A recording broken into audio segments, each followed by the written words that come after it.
દીપેન, જે રીતે ચૂંટણી રદ કરવાનો હાઈકોર્ટે નિર્ણય કર્યો ત્યાર પછી આ આખો જે મામલો છે તે સુપ્રીમ કોર્ટમાં જશે, કઈ રીતની દલીલો હોઈ શકે છે બંને પક્ષ તરફથી?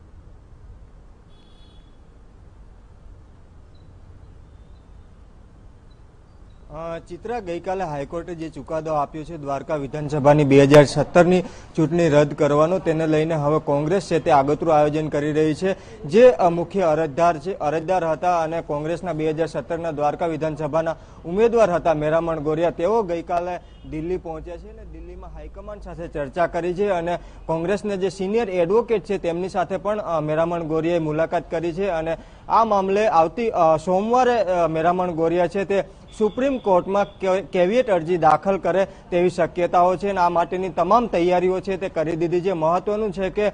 હાઈકોર્ટના ઓર્ડર બાદ પબુભા માણેક છે તેમણે પણ સુપ્રીમ કોર્ટમાં જવા માટેનું કહ્યું છે સ્ટે ઓર્ડર માટે. જો પબુભા માણેક સુપ્રીમ કોર્ટમાં જાય તો સુપ્રીમ કોર્ટ તેમને સીધો સ્ટે ન આપી દે તે માટે કોંગ્રેસના જે ઉમેદવાર છે મેરામણ ગોરિયા, તેઓ સોમવારે સુપ્રીમ કોર્ટમાં કેવિયેટ અરજી દાખલ કરશે. તો આ સમગ્ર મામલે કોંગ્રેસની માંગ છે કે જે ઉમેદવાર પબુભા માણેકને ઉમેદવારી ફોર્મમાં જે ભૂલો હતી તે ભૂલોને લઈને ફરીથી પેટા ચૂંટણી થવી જોઈએ અને સુપ્રીમ કોર્ટમાં પબુભા માણેકને રાહત ન મળે તે માટે હવે મેરામણ ગોરિયા છે તે સુપ્રીમ કોર્ટમાં કેવિયેટ અરજી દાખલ કરશે અને જો પબુભા માણેક સુપ્રીમ કોર્ટમાં સ્ટે ઓર્ડર માટે અરજી કરે તો તે વખતે જે મુખ્ય અરજદાર છે મેરામણ ગોરિયા તેમને પણ સાંભળવામાં આવે ને ત્યારબાદ જ સુપ્રીમ કોર્ટ છે તે યોગ્ય નિર્ણય કરે તે માટેની કવાયત છે તે કોંગ્રેસે હાથ ધરી છે. જી ચિત્રા. જી દીપેન, જોડા માટે